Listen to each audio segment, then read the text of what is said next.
For more on this, we want to bring in Daniel Brunner, who is a retired FBI supervisory special agent, and I thank you for being with us. You know, it is more than 24 hours now, and I can't imagine how tense it is for residents in Maine at this hour.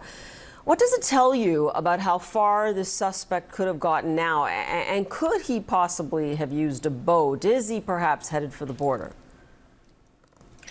Thank you for having me on. I think there's a tremendous amount of possibilities, and that's what the investigators and the command team is working on right now, is to try and get into his mind, utilizing whether he was on social media or other methods of preparing his plan. He has a multitude of options that were at his disposal where he left his vehicle. He could have gotten into a second vehicle, and he could be as far away as Florida at this time. He could have gotten into a boat, or he could have got on foot into the woods. I think the boat option, going out into the Atlantic, I know the Coast Guard is patrolling. I think that is the least likely of the options because his small aircraft needs fuel, and he would have known this, that he would have attracted attention of anybody for him obtaining fuel. So I think the most likely option, based on what we're learning about the subject, is that he is very adept to the rural area, the woods. He's very knowledgeable about these wooded areas. So I think either him going out on foot at the boat dock area, or taking the boat downriver to other locations where he had supplies set up. Eric Rudolph in 1998 was a 5-year manhunt after he was put on the 10 most wanted, the the Atlanta Olympic bombing, and then other medical facilities.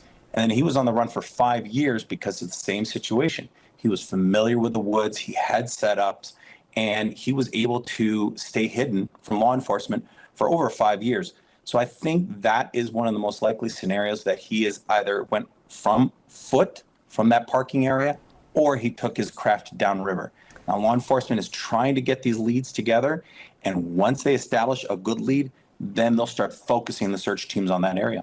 And I want to get to the issue of leads in a moment, but you make the point that if this attack was well planned out, and it seems like it was, then it is likely that his escape may have been well planned as well. Absolutely. I think it one and goes in the other. He knew where he was going, the two locations, which were 4 miles apart. He knew that he had to travel 10 miles to the boat dock. So everything seemed to be very well thought out. I know there's a focus on his mental health issues, but that doesn't take away from the possibility that he had planned this out.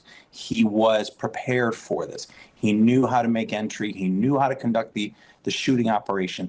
The fact that he is very likely on the run, my gut would say that he is in those wooded areas right there, because he's familiar with that. For him to travel by vehicle and to go to South Carolina, go to Florida, where he is in unknown territory, is the least likely of the scenarios. But what's most important is law enforcement and the FBI, HSI, all these agencies are going to look at every single lead, every possibility. They're going to talk to their partner agencies in those divisions, Atlanta division, all the way up to 56 different FBI divisions across the country. Everyone is prepared for leads that may be coming out of the incident command center, which is set up there in Maine. If those leads come in, they're going to go rush it out. It doesn't matter what hour it is.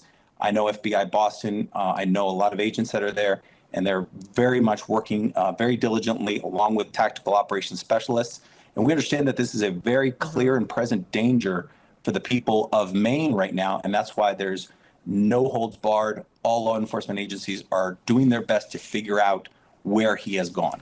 Yeah, and that's the issue. You have tens of thousands of people right now in shelter in place. And this goes to what I was saying earlier about any clues or tips that they may have. And I appreciate there are many, many smart people working on this right now. And yet the fact that they went back to his last known address now twice, what does that tell you about concrete clues they have, real tips about what he might be doing and where he might be? Well, the fact that the difference between a concrete clue and a possibility or a lead, every clue, every tip, everything is washed out. Everything, every phone call that is provided is called in 911. They're going to look at every single one. There's not going to be one that's going to be overlooked. The fact that of why they went back to the house at a second time, I can't give you a reason why. Maybe somebody saw something, maybe somebody heard something, maybe a dog was barking. There's any number of reasons why, and why the tactical teams will conduct that a second entry. Now, what we will do now, what FBI SWAT does now is a much more methodical entry instead of what used to be what you see in the movies, a dynamic entry where FBI SWAT comes rushing into the house. Lately, our new protocol in the FBI is controlled. Approach the house, surround the house, let everyone know in the house, hey, FBI is here. Your best option is to come out. So when those statements were on the bullhorn of come out with your hands up, come out to the truck, those were just protocol statements. That doesn't mean that there was actually someone that was actually seen in there. We just make those statements. The FBI makes those statements because that is the protocol. That is the way the FBI SWAT will make surrounding to prepare for a search warrant.